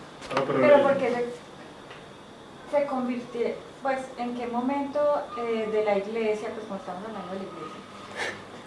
Vamos a andar en la periferia, ¿no? No, pero porque en qué momento se convierten en sacramento, ¿cierto? Porque el bautismo siempre lo han sido. Un sacramento es, por ejemplo, el bautizo se considera sacramento, medios por los cuales uno recibe la gracia, ¿cierto? Entonces el bautismo es un medio por el cual yo recibo la gracia. Tanto iglesia católica como protestante hablan de sacramentos. Lo que pasa es que para una iglesia como para la otra hay más sacramentos y para la otra hay menos sacramentos. Pero todos los luteranos hablan de sacramentos. Por ejemplo, Lutero habla del bautismo, habla del matrimonio, habla de la Eucaristía. Ya los bautistas, por ejemplo, solo hablan del bautismo y hablan de otros sacramentos, pero ya no te hablan de la Eucaristía, por ejemplo, como un sacramento. Entonces, pero ¿qué es un sacramento? Es un medio por el cual yo recibo gracia, yo recibo favor de Dios, es un instrumento que Dios dejó para que yo reciba gracia. Esa es la definición de sacramento, ¿cierto? Bien. Versículo, ¿dónde iba? Más cuando versículo 15. ¿Alguien dijo algo? Pero es que el bautismo en agua no es más como un acto simbólico. No. En agua. No. El bautismo en agua. ¿No has visto que los bebés cuando los bautizan pero eso no se salva. vuelven rosaditos? Pero eso no salva. No salva. No salva. El bautismo en agua no salva. Ningún sacramento salva. No hay ningún sacramento que salve. El bautismo no va a salvar a nadie. Tanto así que a nosotros nos bautizaron y necesitamos pasar por un montón de cosas y éramos los más perdidos del mundo, ¿cierto? Y fuimos bautizados. Pablo, ni siquiera el bautizo del Espíritu Santo salva.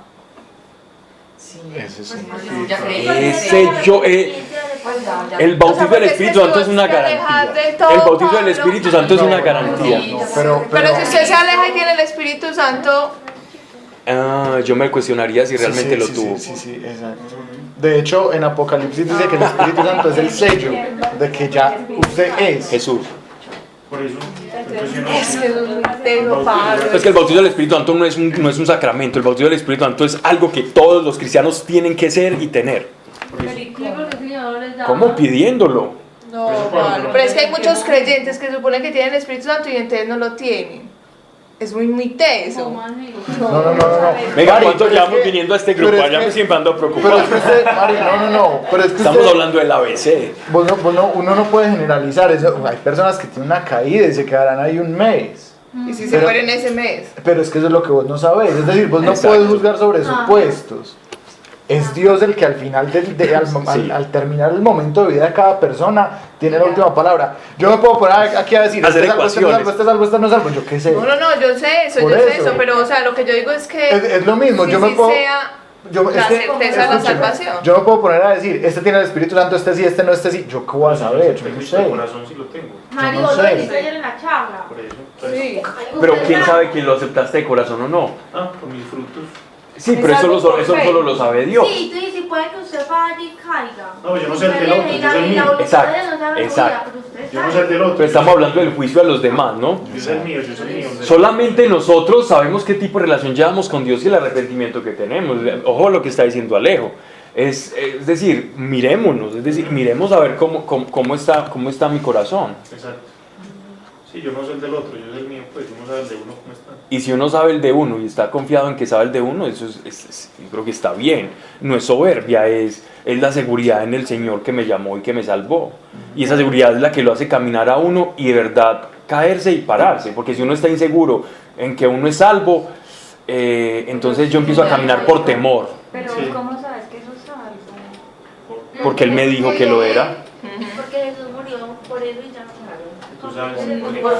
Si uno no tiene esa seguridad, hay muchas personas que no tienen esa seguridad y aún sin tenerla son salvos, ¿cierto? Pero el no tener esa seguridad te va a hacer caminar con un Dios por temor y no por amor, no por agradecimiento, sino porque tengo que suplir algo en mí como para intentar llenar la expectativa de ese Dios que jamás voy a poder llenar. Y eso nos va a llevar muchas veces a una vida de espiritual de fatalismo y de temor en la que muchos hemos estado sometidos anteriormente y caer en lo que hablaba Mariana ayer en la religiosidad, en cómo llenar ese espacio para agradar a un Dios insatisfecho siempre con mi vida. Yo no sé si me salvo, entonces yo tengo que hacer cosas y mi cristianismo se empieza a volver de obras, un cristianismo carnal y no una sinergia con el Espíritu Santo. ¿Sí me he hecho entender? Ok. Igual vamos a tratar mucho este tema. Sigamos, pero la verdad estoy confundida. La seguridad en la salvación. Vamos a leer, ¿me ayudan alguien a leer el capítulo 6 de la carta a los Efesios? Para decir cómo debemos nosotros caminar para sentirnos seguros en este mundo con Dios. ¿De qué nos tenemos que agarrar nosotros literalmente? ¿De qué nos tenemos que aferrar? Todo. Efesios 6, ¿dónde le empieza? Armadura. 10. ¿Es 10? 6, 10. Capítulo 6, verso 10. Por lo demás, hermanos míos, confortados en el Señor y en la potencia de su fortaleza. Confortados. Te voy a interrumpir mucho. Confortados en el Señor, en esto que yo les voy a decir, y en su fortaleza. Es decir, ¿qué es uno confortarse? Es cuando uno sabe, me voy a pegar, no a mi fuerza, sino a la fuerza de Él. Como siéntase seguro en eso. Sí, en el bracito, como cuando Dios les decía a través de Isaías que yo cuido a mi pueblo como la gallina cuida a sus polluelos. Sentir que yo tengo un brazo gigantesco y protector y que no es por mí, sino si yo me aferro a ese brazo, a esa fortaleza, ahí es donde yo voy a estar seguro. Sigamos. Vestidos de toda armadura de Dios, para que podáis estar firmes contra las acechanzas del diablo. ¿En qué consiste esa armadura? Ahí lo va a decir. Porque no tenemos lucha contra sangre y carne, sino contra principados, contra potestades, contra señores del mundo, gobernadores de las tinieblas, contra malicias espirituales en los aires. Por tanto, tomad toda armadura de Dios para que podáis resistir el día malo y estar firmes, habiendo acabado todo. Estad pues firmes, ceñidos vuestros lomos de verdad y vestidos de la cota de justicia, y calzados los pies con el apresto del evangelio de la paz. Sobre todo, tomando el escudo de la fe, con que podáis apagar todos los dardos de fuego del maligno. Ese es el más importante. Sí. Y tomad el yelmo de salud y la espada de No, esa palabra salud ahí, yo la cambiaría por salvación. ¿Cierto? Esa palabra salud ahí está muy mal encausada. ¿Cierto? Porque esa palabra salud no es que esté criticando tu Biblia, no, sino que esa palabra salud nos puede llevar a pensar en la salud física. Pero la salud del Evangelio es la salvación. ¿Y el yelmo qué es? El yelmo es el casco que tenían los centuriones romanos. El casco con ese penacho rojo. Entonces, dime con la palabra salvación, ¿qué dice de qué es lo que tenemos que tener nosotros seguro? ¿Y por qué el casco de la salvación? ¿Dónde está ubicado el casco? ¿Para proteger qué? La cabeza. Y si yo no tengo mi mente segura con ese casco que es la salvación, entonces, ¿cómo me voy a defender yo de las tinieblas si no tengo esa seguridad en la salvación? Voy a ser presa fácil de las huestes infernales y de los señores y potestades de este mundo. Porque, ¿cómo voy a confrontar yo a alguien que no crea como lo hizo Esteban y como lo ha hecho Felipe si yo no estoy seguro en el que el Señor me salvó? Entonces, mis pies que caminan por el Evangelio, que están calzados por el Evangelio, van a retroceder porque yo no tengo seguridad en ese Evangelio que predico. Entonces, ¿qué seguridad le voy a dar a otro cuando yo ni siquiera estoy seguro de que estoy salvo? ¿Qué seguridad de la salvación le voy a vender a otro cuando yo digo, no, Señor, es que yo de pronto no? Pues yo voy a hablar de pronto, sí. Eso me va a llevar a caminar más lento y voy a ser más vulnerable a las acechanzas. ¿Puedes leerme otra vez ese fragmento? Qué pena. Y tomad el yelmo de la salvación y la espada del Espíritu, que es la palabra de Dios, orando en todo tiempo contra toda deprecación y súplica en el Espíritu, y velando en ello con toda instancia y suplicación por todos los santos. Y por mí, para que me sea dada palabra en el abrir de mi boca con confianza, para hacer notorio el misterio del Evangelio. Ok, ahí está bien. Lo más importante y lo que quería recalcar era el yelmo de la salvación. Es importante que nosotros comprendamos que cuando el apóstol Pablo nos dice eso, cuando el Espíritu Santo nos está hablando por medio del apóstol, tengan esa seguridad en su salvación. No tengan temor, porque si Jesús nos llama y todo el tiempo nos está diciendo, no, es que hoy estás salvo, pero hoy a las 3 de la tarde estaba salvo. Pero mira, ese pensamiento ya te hizo bajar. Entonces estamos siempre como en una marimba ya, como una cosa ciclando, terrible. Pablo, es que aquí Jesús murió por mí. Exacto, esa es tu Pablo, certeza. aquí dice en Romanos, dice, Pero entonces, si con tu boca reconoces a Jesús como Señor y con tu corazón crees que Dios lo resucitó, ciertamente serás alcanzarás la salvo. salvación. ¿esa cuál es? Pero ahí la palabra boca y corazón, recordemos que él está hablando en términos muy judíos. Ese boca y salvación significa tus obras que crees y que tus obras lo manifiestan también. Eso te iba a decir, porque ¿cuál es entonces si yo... Es mejor de ser. No solamente, ese confesar significa ser. El que aceptó a Jesús ahí, como la película, pues. El que hizo una oración de fe no se va a salvar necesariamente, a menos que haya una verdadera conversión. El solo, exacto, el solo hablar por hablar no pasa nada, aunque puede pasar por la gracia infinita y misericordia de Dios. Pero yo no me pego a esa garantía, pues, porque uno no sabe, ¿cierto? Yo prefiero ir a lo seguro. Sí, a lo que él dice, ¿cierto? Ser es decir, cristiano. lo que pasa es que hay muchas personas que se toman ese versículo para decir, es que yo digo que creo en Jesús, entonces ya soy salvo. Sí, ¿Sí? que Eso yo no. antes maté a alguien, pero no, yo sí creo en Jesús. Exacto, eso no. Lo que en realidad está diciendo ese versículo es de una persona que lo que habla lo vive. Exacto. Que lo que hay en su corazón es lo que sale por su boca, pero porque lo vive, no porque lo dice. ¿Sí? Ajá. Creo en eso y quiero seguir a Jesús. Y vivo. Porque recuerde que confesar a alguien no es decir, sí, mira, confesar es vivirlo, ¿no? Claro, así se equivoque, pero creyendo. Es que todos nos vamos a equivocar. Sí. El problema no está en equivocar, el problema está en uno o justificar sus equivocaciones para quedarse en ellas. Ajá. ¿Sí? O decir, por ejemplo, como lo que estamos hablando ahorita, pero es que la misericordia de Dios es muy grande, Dios es amor, entonces Dios me perdona. Pasemos bueno y libertinaje. Eso, por ejemplo, es una característica de alguien que no ha recibido el Espíritu Santo. Los que dicen, por ejemplo, que Dios es amor, ese tipo de refranes, adagios o dichos, pues. Comentarios.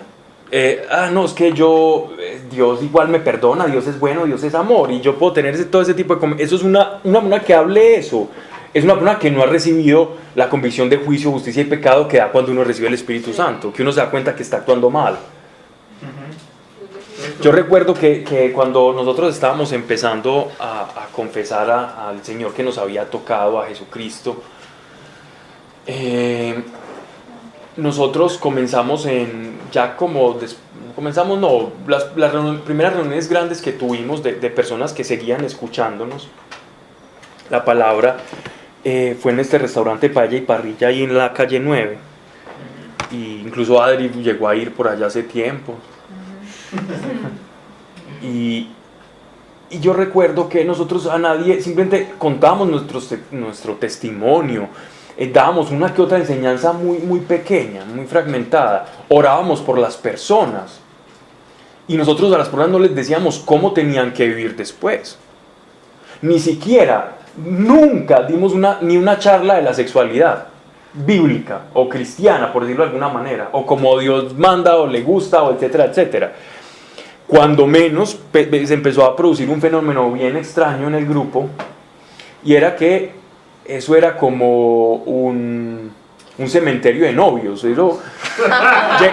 Llegaban las chicas al grupo muy ennoviadas de la mano, diciendo, ay, qué rico, vámonos a ir a ver esta conferencia. A las 2 conferencias venía la chica sola, a la tercera, a la cuarta, a la quinta, a la sexta, a la séptima, y después ellas con el tiempo se paraban y decían, no, yo quiero decir algo, y contaban, no, es que Dios me ha estado poniendo una cosa, y decían Dios y todo, y se apropiaban de la situación. Es que me estaba poniendo una cosa, y es que yo empecé a sentir que lo que hacía antes con mi novio en estas situaciones, yo empezaba a sentir que estaba ofendiendo a Dios. Algo dentro de mí decía eso. Yo le dije a mi pareja, a mi novio, y no me quiso seguir en esto, y entonces terminaba eso, y eso era una constante. ¿Cómo será que en ese tiempo yo era así? Y yo llamaba a mis 2 compinches, a Juan Esteban y a Santiago, yo los llamaba y les decía, cada vez que entraba una chica de la mano, yo le decía, ¿cuánto? ¿Una semana? 2 semanas, ¿cuánto le das de vida a este personaje, a este individuo? a esta relación. Y también se dieron los casos contrarios, ¿cierto? Se dieron muchos casos contrarios. Pero ¿a qué voy yo con esto? A que hay una convicción del Espíritu Santo. Cuando una persona va recibiendo el Espíritu Santo, no hay ni siquiera que enseñarle muchas cosas, que son principios morales básicos que el mismo Espíritu Santo va germinando dentro de uno. No nos vamos a sentir hiper culpables, ay, es que en mí, porque alguno en ese momento puede estar pensando, no, a mí eso sí me pasó, pero ya tiempo después, o sí tuve que escuchar. No, el Espíritu Santo no actúa de la misma manera en todos. Y todos tenemos talones de Aquiles diferentes, que algunos Dios los trata primero en unos, después los va tratando primero, después otra cosa, el pecado, la cosa, etcétera, etcétera, para que no nos sintamos mal por el ejemplo que yo estoy poniendo, ¿cierto? Sino que Dios nos va purificando y va purificando a sus santos y a su iglesia, y Él es bueno y lo hace. Pero no tuvimos que predicarle ese tema, y el Espíritu Santo iba haciendo el trabajo que Él tiene que hacer. No recibiste sufragios. ¿Cómo? No recibiste sufragios. ¿En qué sentido? Esas novias descabezados, esas novias. No. No. Gracias a Dios. Ellas. No, yo no. En fin. Y así pasaban muchas cosas, no necesariamente personas. Por ejemplo, me tocó el caso de una persona que tenía muchos locales comerciales y era una persona que vivía de evadir impuestos para incrementar sus ingresos. Y empezó a ir y empezamos a hablar y toda la cosa. Y nunca, cuando un día dijo, me está yendo muy bien, renové contrato con todos mis empleados, los llevé para una finca, les hice una fiesta, les organicé sus contratos, les voy a pagar prima, prestaciones laborales, cancelé todos mis proveedores de tenis y de camisería panameña, entre comillas, original, cancelé todos mis contratos por debajo para evadir impuestos y estoy pagando todos los impuestos al Estado, porque yo comencé a ver que yo estaba robando. Nosotros nunca predicamos de que no pagar impuestos era malo, que eso era robar, ¿cierto? Nunca prediqué, y esa persona empezó a tener esa convicción, pero lo más hermoso de todo es que los locales de él eran los más prósperos y los amigos no podían creer, y él empezó a contagiar el germen de, hey, pagar impuestos, paga. Me debería contratar el ministerio de tristeza. Estoy siendo el tonto útil del gobierno. Me estoy sintiendo como el tonto útil del gobierno. No, asesor del ministerio. Pero es robar, independientemente de si tenemos un gobierno corrupto o no estoy diciendo que lo tengamos, simplemente estoy diciendo, independientemente del país donde estés, eso es robar, eso es robar. Y le empezó a ir bien y a prosperar. Y fue lo más bonito de todo. Entonces, el Espíritu Santo actúa. ¿Cómo sabemos que actúa? Porque va por unos frutos que van emergiendo de nosotros. Frutos que vienen ¿de dónde? Vienen desde dentro, ¿no? Los cuales bajando oraron sobre ellos para que recibiesen el Espíritu Santo, el Espíritu Santo. Pues aún no habían venido sobre ninguno de ellos, solo habían sido bautizados en el nombre del Señor Jesús. O sea que Felipe había digámoslo así, había bautizado muchos. Y digámoslo así, él no se tomaba el trabajo de imponer manos para que ellos recepcionaran el Espíritu Santo, como que ese trabajo en principio solo lo hacían los apóstoles en principio. Era como preparando un terreno para que vinieran los otros. Exactamente. Él estaba evangelista, él sembraba la semilla estaba madura, entonces venga usted y séllelos con el Espíritu. Y también era como una forma muy buena de como él saber hasta dónde llegaba su ministerio, de respetar también la autoridad que se tenía. Sí, total. No lo quise decir de esa manera, pero es una forma de ellos mostrar como las funciones dentro del cuerpo. Él hacía lo suyo, el otro hace lo suyo y venga para acá. Bien.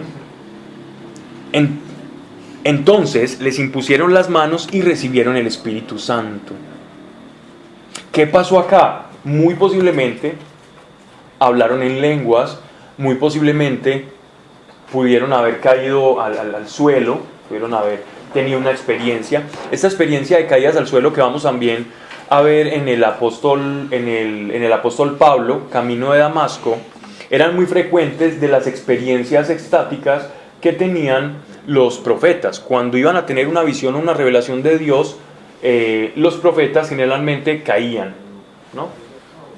Esto es una manifestación muy clara de una acción del Espíritu Santo o de Dios en el Antiguo Testamento. Cuando vemos las profetas de cuando Dios se le presenta a Ezequiel, ellos caen rostro a tierra, como tomando dominio completo pues, de la persona. Exactamente, es una manifestación que se da mucho. Ya darle un significado y saber específicamente por qué, no lo sabemos, pero también pasa en el Evangelio de Juan. Recuerden ustedes cuando Jesús va a ser aprehendido por el Sanedrín y por todo ese cuerpo de maleantes, de mercenarios que van como al servicio del Sanedrín, cuando le preguntan, bueno, ¿y eres tú Jesús? Cuando lo delata Judas con el beso, él dice, yo soy. Y los que lo van a perseguir caen. Cuando él dice, yo soy, ellos caen, porque fue una manifestación de su divinidad. El yo soy. Cayeron ahí. Los cuales bajando oraron sobre ellos para que recibieran el Espíritu Santo. ¿Cómo era eso? Era con imposición de manos, generalmente sobre las cabezas, se hacía sobre la cabeza, esa imposición de manos. Pues aún no habían venido sobre ninguno de ellos, solo habían sido bautizados en el nombre del Señor Jesús. Aquí vemos pues como una dualidad entre el bautizo en el Espíritu, que llamamos, o el Pentecostés, y el bautizo en agua.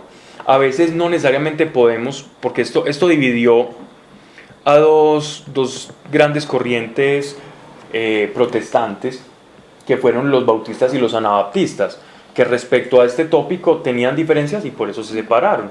Si el bautismo era estrictamente necesario y se recibía el Espíritu Santo en el mismo momento del bautismo, o si eran momentos diferentes.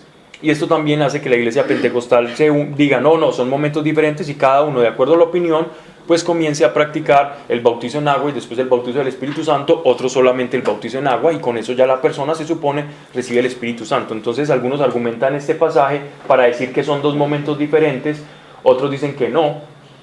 Y la experiencia personal me ha llevado a mí, me va a salir un poco de la escritura, a ver personas que recibiendo el bautizo en agua en ese momento reciben un bautizo del Espíritu Santo, y personas que se dan dos momentos diferentes, o personas que incluso de una manera muy extraña se da al contrario. ¿Y cómo ¿Sí? lo ve? ¿Cómo? ¿Cómo ve, por ejemplo, el bautizo del Espíritu Santo? En mi caso, por ejemplo, cuando yo tuve el bautizo en el Espíritu Santo, después me bauticé en agua, o renové mi bautizo, porque yo consideraba que ya con el bautizo que había tenido cuando niño, no necesitaba renovarlo, bueno, no necesitaba otro bautizo, porque yo decía, eso que hicieron mis padres, Señor, eso lo ratifico. Pero después, con el tiempo, comencé a sentir la necesidad como de hacerlo público y decirle, y tuve como una renovación de ese bautizo en agua, pero yo recibí primero el bautizo del Espíritu Santo. ¿Qué fue el que sentiste por allá? Exactamente. Oh, por aquí cerquita, por aquí. A 12 minutos. ejemplo, en estos días estaba orando por una persona Sí. que por la fe de los papás, el hijo recibió el Espíritu Santo en el bautizo de cuando estaba chiquito. Sí.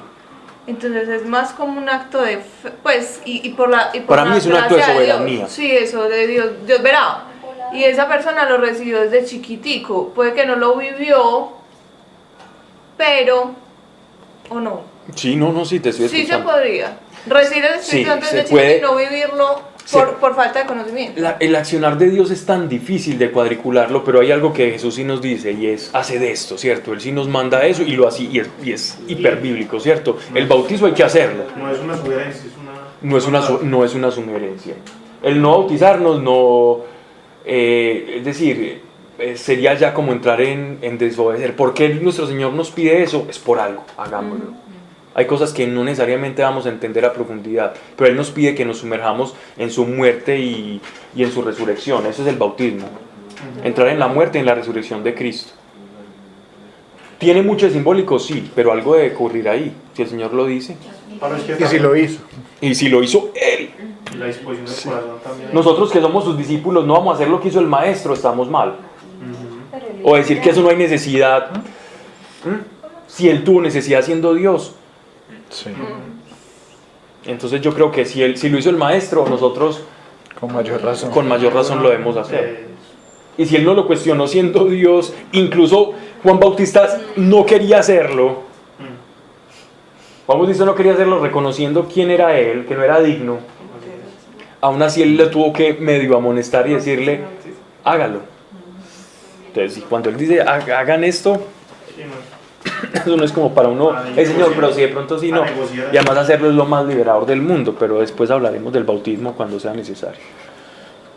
Pero Bien. también otra cosa, Pablo, también es cierto que pues, lo que hablamos, pues, el bautismo no salva porque es el ladrón de la cruz. Sí, es decir, sí, lo mismo que la oración de fe no te salva. No te salva tampoco el bautismo, no te salva el hecho de que fuiste a todas las misas de los primeros viernes de cada mes.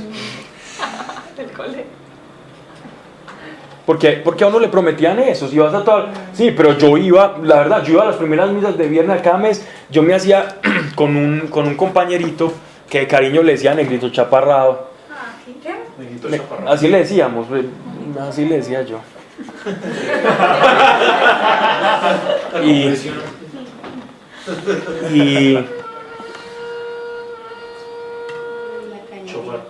Y tenía, sí.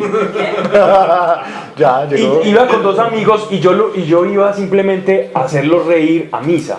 A la primera, yo me gozaba hacerme al lado de ellos dos porque yo sabía que ellos, con cualquier cosa que yo dijera, ellos iban a reír y me iban a entretener esa hora que duraba esa misa. ¿Cierto? Porque para mí era muy aburridor en ese tiempo. Entonces yo los hacía reír y yo me entretenía. Entonces decir que esas misas me salvaron, yo creo que más bien me condenaron. ¿Cierto? Por la actitud del corazón. Entonces yo les decía, les pedía las manos, padre, me confieso, y yo empezaba a molestarlos, y ellos, tanto así que cada vez que yo iba a misa, yo nunca los veía, ellos se hacían por allá adelante y cogían puesto para no hacerse al lado mío.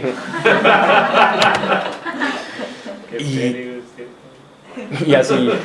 Entonces, las cosas cuando uno las hace de corazón, verdaderamente es cuando ocurre esa transformación, cuando hay una convicción. Ok. Mire, los judíos, los fariseos cumplían la ley perfectamente, pero eran sepulcros blanqueados. Y los saduceos a su manera. Bien. Decía. Eso es. Viendo Simón que por la imposición de las manos de los apóstoles se comunicaba el Espíritu Santo, ese de comunicar es transferir. No es que el Espíritu Santo hablaba.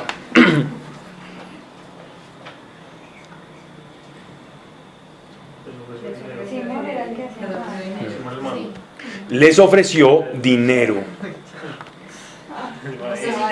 Miren pues, ¿qué está pasando acá? ¿Qué está pasando acá? Que ya lo había recibido. Exactamente. No. Que ese era su modus vivendi. El modus vivendi de Simón el Mago era: por los prodigios que yo hago, yo recibo plata. Entonces él vio que pasaba algo sobrenatural. Si él vio eso, no fue que él vio una oración, sí, te bendigo en el nombre del Padre, del Hijo, y ellos se fueron. No, aquí tuvo que pasar algo extrasensorial para que él sintiera la necesidad de pagar por tener ese don. Yo también quiero eso. Pero ¿por qué pasó eso? Porque vio. Claro, está acostumbrado a la imposición de manos de Pedro y de Juan. No solamente vio lo que pasó después, o se caían, o pasaban cosas, oraban en lenguas. ¿Cierto? Entonces ese tipo de manifestaciones alertó, diciendo: dadme también a mí ese poder de imponer las manos, de modo que se reciba el Espíritu Santo. Entonces miren, él no se maravilló del poder, sino que él vio negocio en tener ese poder para poderlo transferir. Claro. Él no quería el Espíritu Santo, él quería el poder de transferirlo, para ser alguien más de lo que ya era. Para tener un poder adicional. Poder transferirlo, porque transfiriéndolo pues él iba a poder cobrar. Hey, te voy a dar el Espíritu Santo, pero ¿cómo vamos a ir? Si puedo tirar cuenta ahí, cuenta americanos, se veía ahí. Más fácilmente, Sebas, aquí uno sí podría medio acariciar sin llegar a ser pero más fácil. Pero no, porque él no tiene un conocimiento propio del Espíritu Santo, y para yo pero mira que este pecado va directa, obviamente por eso no se configura, sí. Pero por digo acariciar en el sentido de que aquí sí el pecado es directamente contra ver una manifestación sobrenatural, sin que se configure, y fuera de eso ponerle precio, es decir, estar rebajándolo a la máquina, pero no conocía, Sí. Pero acaricia como ese pecado. Pero eso quiere decir, o sea, él fue víctima también de su propia ignorancia. Pero no, Ya era brujo, ya no no, había nada que hacer. no solo de su ignorancia, de su Ignorancia, corazón, codicia. Usted puede ser ignorante y decir, ay, mira, ese tipo está hipnotizando, ese es un tonicamo cristiano. Mira que la intención de él no era ni siquiera recibir el Espíritu Santo, sino que pueda yo también dar el Espíritu Santo. Es muy distinto que yo, por ejemplo, diga quiero tener el Espíritu Santo porque yo veo que eso transforma vidas. ¿Cuánto cuesta? Si es que fui criado en una familia Eso es ignorancia. en términos económicos, es ignorancia. Pero él lo que quería no era el Espíritu Santo para tenerlo, sino que pueda yo también darlo. Venderlo. Por eso él dijo, Pero acusó su intención ofreciendo dinero. Es decir, con el ofrecer dinero ya está delatando que es la codicia la motivación para recibir el Espíritu Santo, no la ignorancia. ¿Qué pasó? Seguí Pablo. Diciendo, versículo 19, ¿Vieron que vacía la dadme también a mí ese poder de imponer las manos de modo que se reciba el Espíritu Santo. Díjole Pedro, sea ese tu dinero para perdición tuya, pues has creído que con dinero podía comprarse el don de Dios. aquí dice el infierno, tu dinero. Lo mismo. Aquí se perezca. No tienes en esto parte ni heredad. No tienes en esto parte ni heredad. En esto es en el ministerio del Espíritu, en el Evangelio. Porque tu corazón no es recto delante de Dios.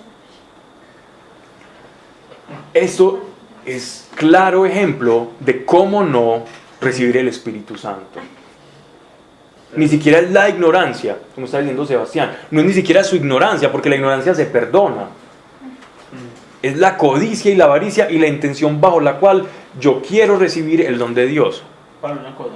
Para seguir influenciando mágicamente el mundo. Pero eso pasa con muchas personas que reciben el Espíritu Santo y son igual, o sea, a pesar, Dios igual las utiliza a pesar de que son codiciosas. Igual en ese libro de La gente más feliz de la tierra no se da un ejemplo muy de un evangelista que iba detrás del dinero y que aún así pasaban cosas, pero que Dios después le dijo a Emos Chakarian, no le digas nada, déjalo que yo ya tendré cuentas con él. Mire cómo terminó. Sí. Pero en ese caso, cuando él recibió el Espíritu Santo, no sabemos en qué condición lo recibió. Posiblemente no fue en esa condición. Él se fue desarrollando eso, pero Dios ya iba a tener un trato con él que uno no tiene ahí cómo meterse, ¿cierto? Pablo, pero yo creo que lo que aquí también deja ver esto es que el creer me hace salvo y no al mismo tiempo. Sí, claro. Porque en este caso este tipo creyó.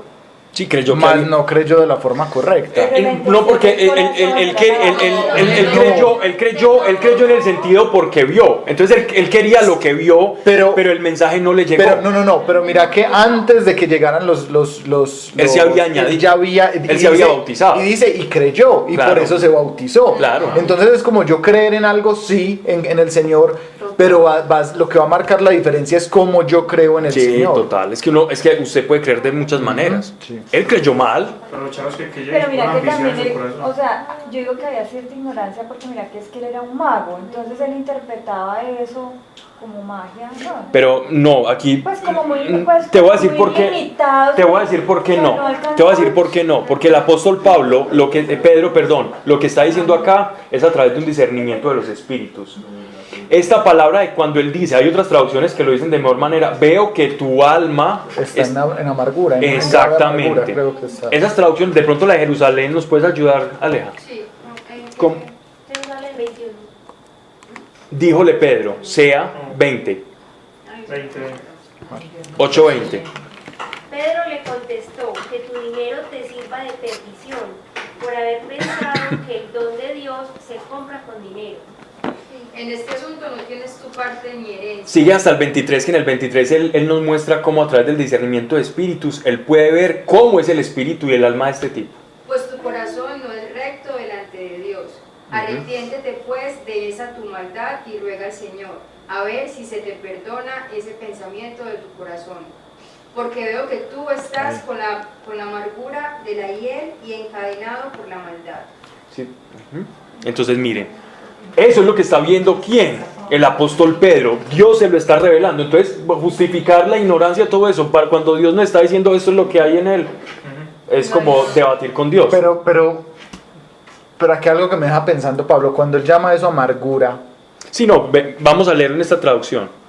Arrepiéntete pues de esta tu maldad y ruega al Señor que te perdone este mal y el pensamiento de tu corazón, porque veo que estás lleno de maldad y envuelto en lazos de iniquidad. O sea que la traducción ahí correcta no es amargura.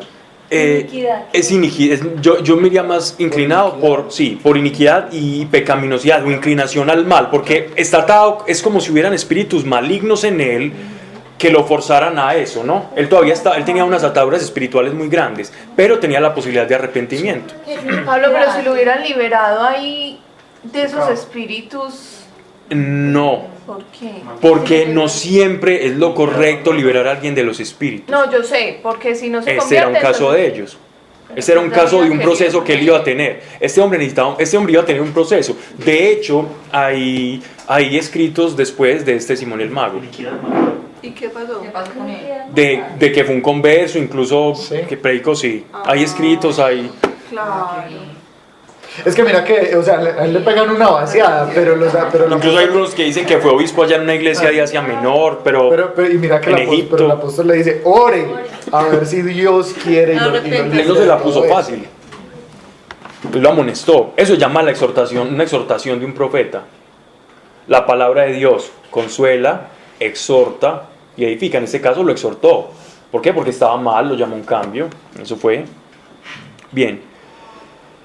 Arrepiéntete pues de esta tu maldad y ruega al Señor que te perdone este mal pensamiento de tu corazón, porque veo que estás lleno de maldad y envuelto en lazos de iniquidad. Simón respondió diciendo, rogad vosotros por mí al Señor para que no me... Mire pues lo que dice Simón.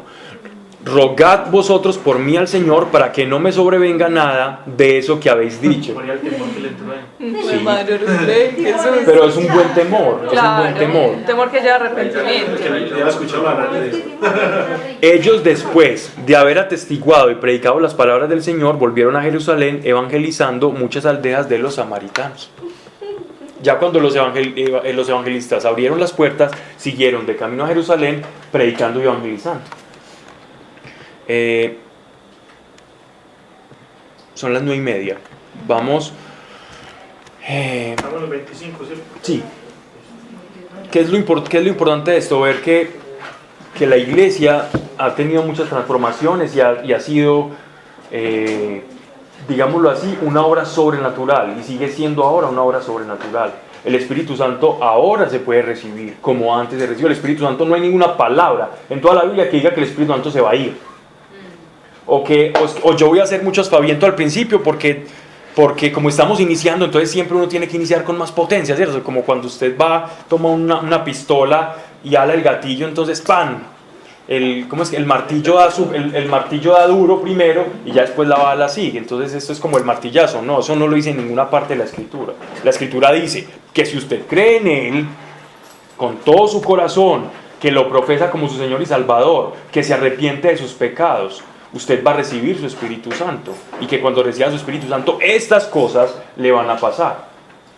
Claro, para los que creen. Y eso sigue pasando, y esa es la verdad, ¿cierto? Si no creyéramos que esto fuera verdad, no estaríamos aquí ni estudiando siquiera, porque qué tontería. Para eso estudiamos libros como más entretenidos o de chistes o una cosa así. Señor, Padre nuestro, te damos gracias por tu amor, porque nos tienes acá reunidos, Señor, bajo tu manto, tu protección.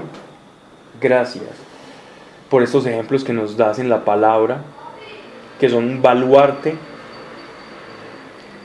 El saber, Señor, que aún afuera las personas se pueden maravillar y querer de lo que nosotros tenemos, de qué es lo que tú nos has dado. Que la manifestación de tu Espíritu no cese, Señor, en tus hijos, nosotros como iglesia. Que las señales, que los prodigios continúen en cada uno de nosotros, Señor, y que nos animemos a caminar conforme a tus promesas y que nos animemos a experimentar lo que allí está escrito y que no cesemos y que no nos frustremos de saber cómo creer y creer bien. Te lo pedimos en el nombre de tu Hijo Jesucristo, Señor, para cada uno de los que aquí escuchamos y los que por alguna circunstancia no pudieron estar acá. Amén. Amén.